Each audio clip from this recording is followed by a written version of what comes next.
Hi guys, मैं DP Kushwaha आपको हमारे यूट्यूब चैनल आकांक्षा क्लासेस पे पुनः स्वागत करता हूँ। आज हम देखेंगे कि जो 12th का जो नया सिलेबस दिया गया है इस बार के अकॉर्डिंग, जो कोविड-19 के चलते रिड्यूस सिलेबस किया गया है उसके अकॉर्डिंग जो हम लोगों का रे ऑप्टिक्स है उसमें कौन कौन सा टॉपिक है और इसमें कैसा क्वेश्चन आ सकता है। तो इसमें अगर हम देखें तो पहला जो दिया हुआ है वो है रिफ्रैक्शन ऑफ लाइट। तो रिफ्रैक्शन ऑफ लाइट में जो टॉपिक आता है या जो क्वेश्चन मोस्ट इम्पोर्टेंट बनते हैं वो हैं, जैसे रे डायग्राम बनाना हो, जो थिन लेंसेज का जितना रे डायग्राम है वो सब एक आ सकता है या आने का चांसेस बहुत ज़्यादा है, क्योंकि सिलेबस बहुत कम है और इतने ही के अंदर हम लोग का जो रे ऑप्टिक्स है उसमें बस इतना सिलेबस है। तो इसी के अंदर अगर हमको क्वेश्चन लाना हो तो रिफ्रैक्शन ऑफ लाइट का जो रे डायग्राम है ये बहुत इंपॉर्टेंट हो जाते हैं। इसके बाद इसमें और एक आता है हम लोगों का क्रिटिकल एंगल, जो कि इस बार बहुत ज़्यादा इम्पोर्टेंट है। और एक बात है कि हम लोग पहले देखते थे कि जो पुराने प्रीवियस ईयर में क्वेश्चन आए रहते थे या फिर एक ईयर पहले जो क्वेश्चन आए रहते थे वो क्वेश्चन अधिकतर नहीं देते थे, नहीं आता था क्वेश्चन एग्जाम में। लेकिन इस बार चूंकि रिड्यूस किया गया है इसलिए वो होने का चांसेस बहुत कम है, या जिसके चलते हम लोग का जो पिछला बार क्वेश्चन आया है वो क्वेश्चन को भी हम लोग को याद करके जाना है, क्योंकि क्वेश्चन बहुत कम बन रहे हैं इसमें, जिसके चलते वो भी देने का चांसेस है।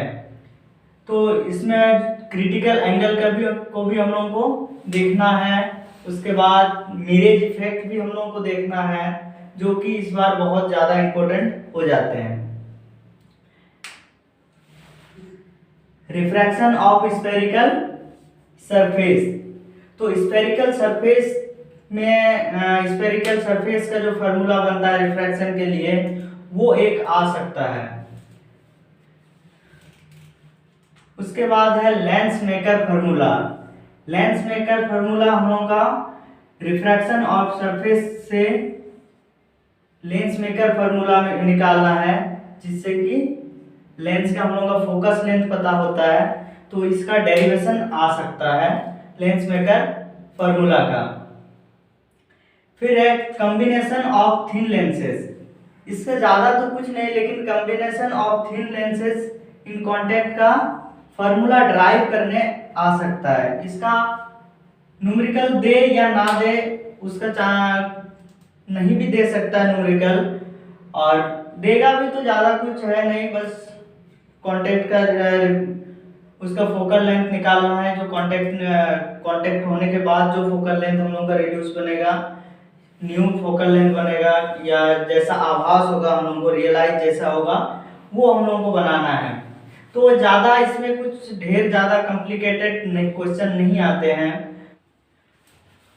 तो कॉम्बिनेशन ऑफ थिन लेंसेज से उसका अगर हम लोग बना लें तो, या उसका फोकल लेंथ निकालना हम लोग क्लियर कर लें, तो इससे हो सकता है कि कुछ नंबर आ जाए या कुछ क्वेश्चन बन जाए। फिर अगला है रिफ्लेक्शन ऑफ लाइट को हटा दिया गया है सिलेबस से, इसलिए हम लोगों का जो refraction of light through prism है ये थोड़ा हम लोगों का इम्पोर्टेंट बन जाता है, क्योंकि ऊपर से रिफ्रैक्शन दिया है, रिफ्लेक्शन को हटा दिया गया है, तो इधर इसका क्वेश्चन ज़्यादा आने का चांसेस हो जाता है, इसलिए इसको भी हम लोग देख के ही चलेंगे। फिर आता है माइक्रोस्कोप का। तो एक लॉन्ग आंसर में माइक्रोस्कोप का क्वेश्चन आना मेरे ख्याल से जरूरी है, या आ ही जाएगा जैसा लगता है, क्योंकि ऊपर वाला क्वेश्चन ढेर ज़्यादा रिड्यूस किया गया है, इसलिए माइक्रोस्कोप हम लोग कर लेंगे। और टेलीस्कोप सिलेबस से हटा दिया गया है, तो टेलीस्कोप और माइक्रोस्कोप क्योंकि साथ साथ चलता है, इसलिए वो जब हटा दिया गया है तो ये क्वेश्चन में दे ही सकता है। और रही बात न्यूमेरिकल की, तो न्यूमेरिकल हम लोग रिफ्रैक्शन का न्यूमेरिकल बना लेंगे ज़्यादा, क्योंकि जितना भी आजकल अधिकतर न्यूमेरिकल आते हैं वो रिफ्रैक्शन ऑफ लाइट से ही न्यूमेरिकल पूछा जाता है, या फिर जब पूरा सिलेबस था तो रिफ्लेक्शन और रिफ्रैक्शन दोनों में से उसका न्यूमेरिकल पूछा जाता था।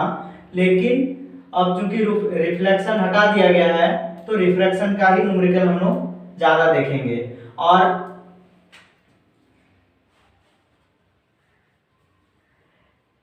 स्फेरिकल सरफेस का भी कभी कभी न्यूमेरिकल दे देता है, तो इस बार हो सके तो एक दो न्यूमेरिकल दे दे, लेकिन माइक्रोस्कोप का न्यूमेरिकल नहीं आता है, इसलिए माइक्रोस्कोप का हम लोग न्यूमेरिकल नहीं देखेंगे।